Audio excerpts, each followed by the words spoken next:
morning. I am Tiffany from Assembly.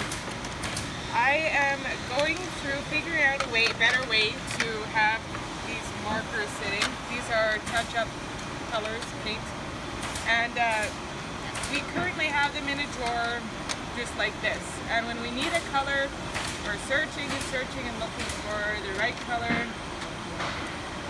displayed, and it wastes time. It's a lot of time.